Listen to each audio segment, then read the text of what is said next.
Many of Runeterra's sailors have strange and unusual superstitions, which is no wonder, as they often live or die by the tempestuous whims of the weather. Some captains insist on pouring salt onto the deck, so the sea doesn't notice they're from the shore. Others make sure to throw the first fish they catch back into the water as a show of mercy. It's not surprising, then, that most implore the wind itself for steadfast breezes, calm seas, and clear skies. Many believe the spirit Janna was born out of these prayers. She started small. Seafarers would sometimes spot a bright blue bird just before a healthy tailwind billowed their sails. Others could swear they'd hear a whistling in the air right before a storm, as if to warn them of its approach. As word of these benevolent omens spread, sightings of the bird grew more common. Some swore they had seen the bird transform into a woman.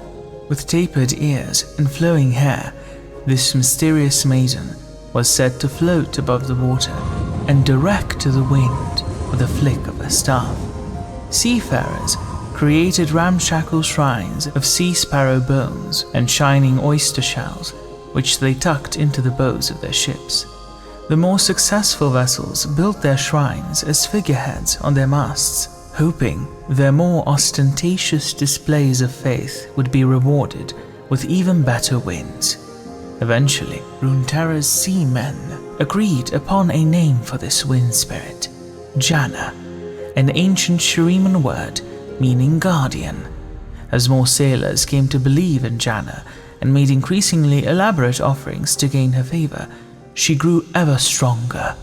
Janna helped explorers traverse new waters, blew ships from treacherous reefs, and on particularly starless nights, wrapped the comfort of a warm breeze round a homesick sailor's shoulders. For those sailing with ill intent, pirates, raiders, and the like, Janna was sometimes said to blow them off course with sudden squalls and storms. Janna took great joy in her work, whether helping people or punishing the deserving. She felt happy to watch over Runeterra's oceans. For as long as Janna could remember, a single isthmus separated the western and eastern oceans of Valoran. In order to move from the west to the east, or from the east to the west, ships would have to brave the long, incredibly dangerous waters around the tip of the southern continent.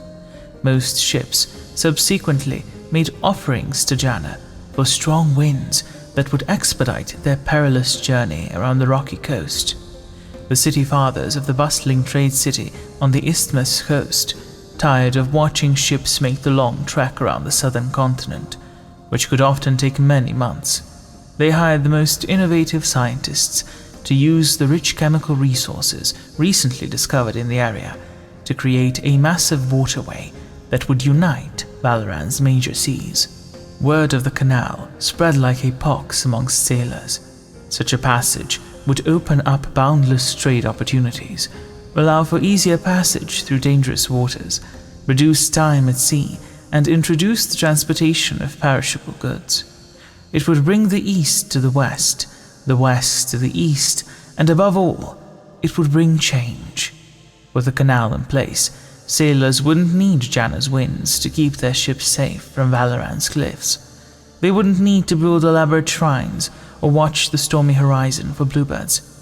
Their ship's safety and speed no longer depended on an unpredictable deity, but the ingenuity of man.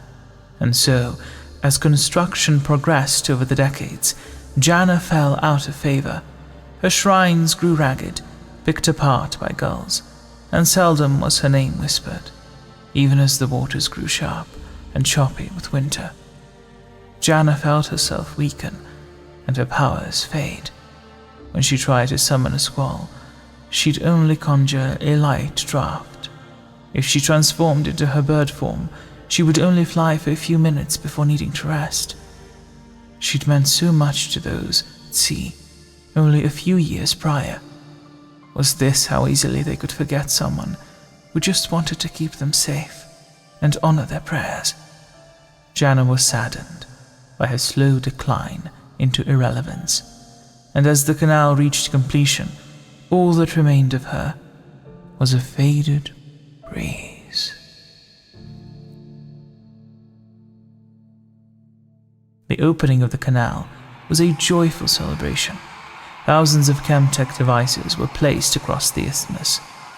The city fathers gathered for the ceremonial igniting of the charge, as travelers from all over the world watched and waited, smiles on their faces and pride in their hearts. The devices activated. Chemical fogs of molten rock bloomed. Booms echoed through the isthmus. The cliff faces began to crack. The ground began to shake. Those assembled heard a roar of water and a hiss of gas. That is when the screaming started. In the years to come, no one would know the exact cause of the disaster. Some said it was the instability of the chem bombs, while others argued it was a miscalculation by the engineers. Whatever the cause, the explosions caused a chain reaction of earthquakes that shook the isthmus to its core. Entire districts collapsed into the ocean, and nearly half of the city's denizens suddenly found themselves fighting for their lives against the clashing currents of the western and eastern seas as thousands sank beneath the tides. They begged for help, praying for someone to save them. They called out for the name that, until recently, their hearts had always beckoned in times of great danger on the high seas. Janna. Struck by a sudden surge of desperate pleas for aid, Janna felt herself materialize with greater power than she'd ever felt before. Upon the wind. Many of those who had fallen into the water had already drowned, but as clouds of toxic chem gas leaked from cracks in the streets, poisoning and suffocating the hundreds of people unlucky enough to breathe them, Janna knew how to help. She disappeared into the bleak, billowing gas, its acrid grasp overwhelming the helpless victims of the Great Canal's birth. Holding her staff high, she closed her eyes as wind swirled around her, the vortex so powerful that those who had summoned her feared they might be swallowed whole or ripped to pieces. Her staff glowed a brighter and brighter blue until she finally slammed it down. For tranquility.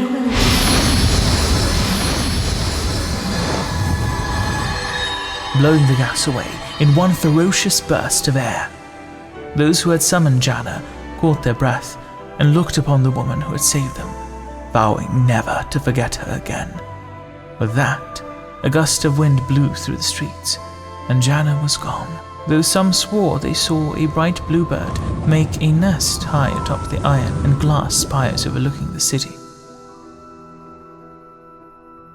Years after the city called Zaun was repaired and the shining town of Piltover was built above it, Janna's name endures in countless stories that tell of the wandering wind spirit who appears in times of great need. When the Zaun grey grows thick, some say Janna blows it away, then vanishes as quickly as she came. When a chem baron's thug goes too far, or a victim's screams go unanswered, a fearsome torrent of wind might sweep through the alley and aid those who others are unwilling to help. Some say Janna is a myth, an optimistic fairy tale that Zaun's most desperate tell themselves to bring an ounce of hope to their hour of need. Others, the ones who think of Janna when the wind whistles through narrow corridors of the city, or huddle around handmade shrines, now crafted of scrap and gearworks rather than bird bones, know better. When the gust rattles the shutters and blows the laundry off the line, Janna is surely in the air. Every progress day, no matter how cold the weather, the believers throw open their windows and doors, so Janna can blow away the stale air of the year past and welcome the new. Even skeptics can't help but feel their spirits lift when they spy a curious bluebird swooping through the streets of Zaun, though none can be sure when, how, or if Janna will appear, most everyone can agree on one thing. It's nice to have somebody watching over you. The Tempest is at your command.